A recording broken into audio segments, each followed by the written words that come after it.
ஆக்சுவலாக நான் 12th முடிக்கும் போது எனக்கு நினைவு தரும் போது எனக்கு பிடிச்ச சிஎம்னா ஜெயலலிதா அம்மா தான்.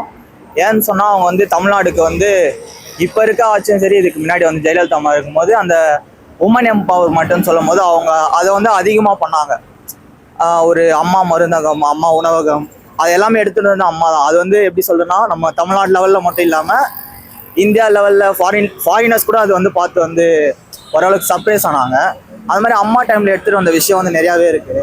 அதில் சொல்லப்போனால் அம்மா மெடிக்கல், அம்மா ஃபுட்டு, அதுக்கப்புறம் லேப்டாப்ஸு, இது மாதிரி நிறையா சொல்லலாம். அதாவது எங்கள் ஜென்ரேஷன் அது ஒரு 2014 to 2020 வரைக்கும் ஏடிஎம்கே பீரியடில் வந்து ஒரு பெஸ்ட்டு பீரியட்னா அம்மா இருந்த வரைக்கும். அதுக்கப்புறமும் பண்ணியிருக்காங்க, இல்லைன்னு சொல்லலை. ஆனால் அவங்க பண்ண அளவுக்கு வந்து இப்போ இல்லை. சப்போஸ் அவங்க இன்னும் இருந்திருந்தாங்கன்னா இம்ப்ரூவ்மெண்ட் வந்து இன்னும் வேறு லெவலில் வந்துடும். டோட்டலாக இப்போ வந்து ஜிடிபி வந்து இந்த ஆட்சியில் வந்து அதிகமாக தான் இருக்குது. பட் இன்னும் அம்மா இருந்தாங்கன்னா இந்தியா லெவலில் நம்ம தான் ஃபஸ்ட்டில் இருந்துடும். அப்படி பார்க்கும்போது எனக்கு பிடிச்சது வந்து ஜெயலலிதா.